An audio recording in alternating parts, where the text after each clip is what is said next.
Product provided by Nintendo of Norway / Bergsala. No game has scored higher than 95 in our brutally honest reviews ever. Can Tears of the Kingdom, the 20th Zelda, crush this score and get a complete 100? Let's find out, but first leave a like, subscribe and press the notification bell, and no spoilers. The best way to describe Tears of the Kingdom is bigger, longer and uncut. So let's start where the most of the effort went in apart from new territories, namely gameplay. Anyone who hoped for a more challenging Zelda, you got it. This game is harder than Breath of the Wild, but not necessarily throughout, as the difficulty is really dependent on your creativity to ascend, fuse, recall and build with Ultra Hand plus everything else you learned in Breath of the Wild. You're supposed to feel the horror of Ganondorf's malice and monstrosities, and the returning Blood Moon, which is even more spectacular of a gameplay and story mechanic than it was in Breath of the Wild. Tears of the Kingdom is a game of endless combinations, along with holding hands, as the leadership of the Zelda team coined in their pre-launch Q&A. As for the gameplay, I'll be completely and brutally honest. It ridicules any open world, and especially 2017's Game of the Year Breath of the Wild. Since Tears of the Kingdom is a 3-layer open-air experience, just like we've been envisioning on this channel since the reveal in 2019. Mine is underwater, but with caves and underground sections teased in several of the trailers, I can say full-heartedly that we got what we wanted. The Sky Islands are an amazing addition, and the gameplay sections of the main quest tied to these are so well executed. There just seems to be no end to how many new places to run and fight that have been added by the Zelda team in this game. The caves teased since last year are super deep and numerous. And this is the thing, Tears is the first proper, fluent, 3-dimensional open-air title without loading screens between layers, demonstrating to an entire industry what vertical game design should look like. I'm gonna say this probably a lot throughout this review, but this game is the definition of a game changer. It is a true sandbox masterpiece, even without the puzzle and combat-related Zonai items, which were first demonstrated in the previews, along with Natural Link's hand powers, which are breathtaking and the most creative and interactive game design of this scale ever. Build any weapon, structure or vehicle you want. With Fuse, which is a must to use, we have a gameplay mechanic that changes combat, but can also be a helpful tool of traversal when attached to wheel-based objects and items. Apart from the advertised Pen Pineapple Apple Pen weapon and Monster Horn approach, you can fuse countless loose items, minerals, gemstones, and so much more found in the sky and on the surface. A shield to a sword, a minecart to our shield to turn it into a type of skateboard, and so many monster parts and materials that can be fused to our arrows. Most of them have attributes of their own that impact the combat, from physics to literal chemicals like the model bot, as seen in the previews. This one in particular confusing the foe to attack its own kind. The combat of this game changes everything despite following the same basic concepts of Breath of the Wild. This is a 100 in its game design, before we bring in the never-ending possibilities and vehicles of Ultra Hand both on ground and in the air, and the usefulness of ascend in caves and buildings sets up for vertical brilliance like no other game can. Even so, the true potential of the game is unlocked when you combine the multiple powers, especially Ultra Hand and the one power we have glossed over but might be as handy as Ultra, namely Recall. A power that lets you fix mistakes or create pathways to places that had none until you Ultra-handed them together and then move them to your destination and then back to you. Climb on it, recall, and you have an elevator that changes the way we approach environmental puzzles. And naturally combat, as recall is brilliant for both getting there and reversing any attack thrown our way. That includes explosive barrels, spiked balls and other types of physical object attacks. This game has unrivaled physics and chemistry, which takes the engine from Breath of the Wild and upgrades it until it is almost unrecognizable. The 20th Zelda takes the solve it your way approach from 2017 and elevates it to the next level.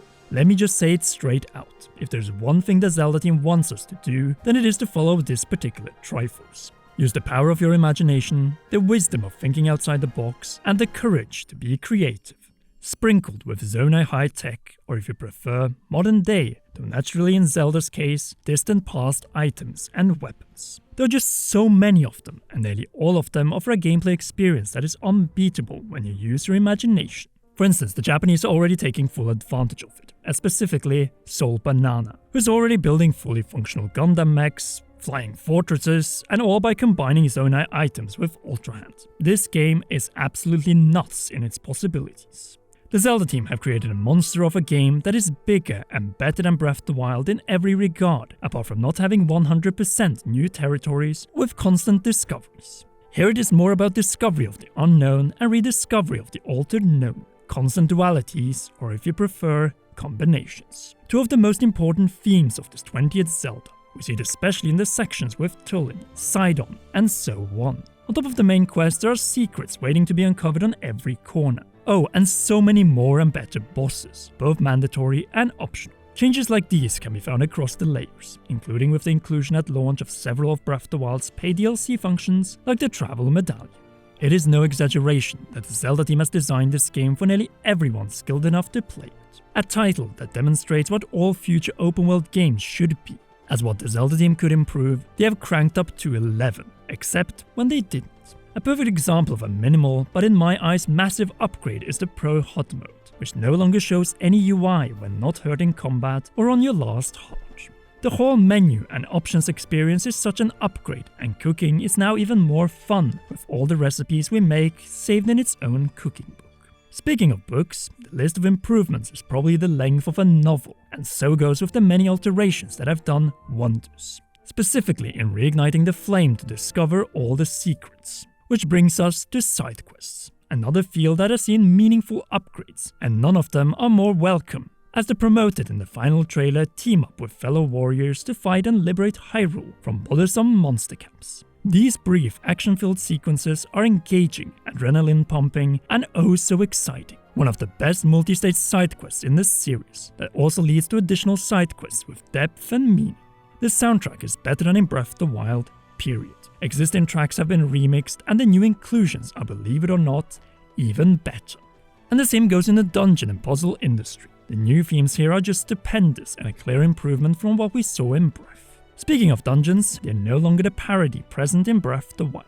The same goes with the countless boss fights, which are diverse, huge, and most of all, terrifying, both inside interiors and across the layers. Gleeok being a clear example here.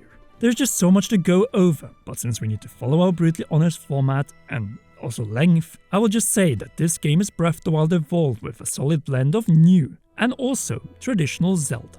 That also goes for its visuals, as this game looks better than Breath of the Wild.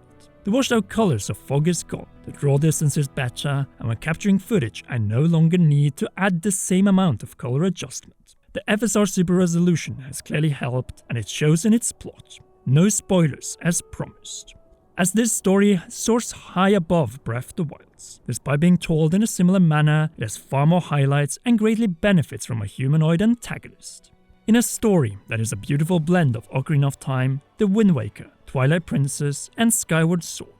That is all I will say about that. The best beginning in the series, one of the subsequent greatest mysteries, turning points, and naturally climax. It is exactly what we desired after Ganondorf's 17-year absence following Twilight Princess. The other voice characters are also great. The new characters in English are all brilliant, while returning ones from Breath of the Wild have clearly matured into their roles, which is fitting as some time has passed since we last saw them. The storylines tied to the Tears are all brilliant, and tackles themes such as growth and responsibility to your land and people in time of war, all coming together to support Link in his toughest quest yet. Is it the best video game story of all time? No, and I'm not even sure if it is the best Zelda story. And the main reason for this is that the story is being held back from reaching its fullest potential by how the story is structured and told. When one thinks about it, the craziest part about Tears of the Kingdom is that this instant masterpiece could have been even better, with a story that goes even further in its narrative, but most of all gameplay related to this one. At the same time, we cannot forget that all of this, and far more, was accomplished in a little over 5 years of development. All in the name of continuing the thread of organic realism Breath of the Wild brought to the table, and Tears now has brought to whole new levels. Thank you producer Eiji Aonuma for allowing this madness, and director Hidemaru Fujibayashi and everyone else for suggesting and creating the best interactive experience of all time. Despite some flaws, I cannot do anything else than give this generation-defining game, that with its mechanics is 10 years ahead of its time, our highest brutally honest score ever. 99 out of 100. Tears of the Kingdom blew us away in the same way as the massive world of Hyrule in Breath of the Wild and its physics engine did in 2017. At the same time, it isn't perfect, but it deserves a 99 as it covers most shortcomings with so many more tools and content that we couldn't even have dreamed of. Though that 1 point has been deducted for a reason, mainly story and some other spoiler stuff we will cover in future videos. But what do you think? Is this the perfect Zelda or just a perfect open world game without underwater gameplay? Sound off in the comment section down below. If you haven't already, leave a like, subscribe and press the notification bell to not miss any upcoming Tears of the Kingdom videos. Both spoiler free for now and later down the line, covering the story, in-depth gameplay and far more. Thank you for watching until the end, and the same goes to our patreon.com/CommonRealm patrons, and in particular our royal producer Charles Shash. You rock, and please enjoy one or both of these two awesome videos.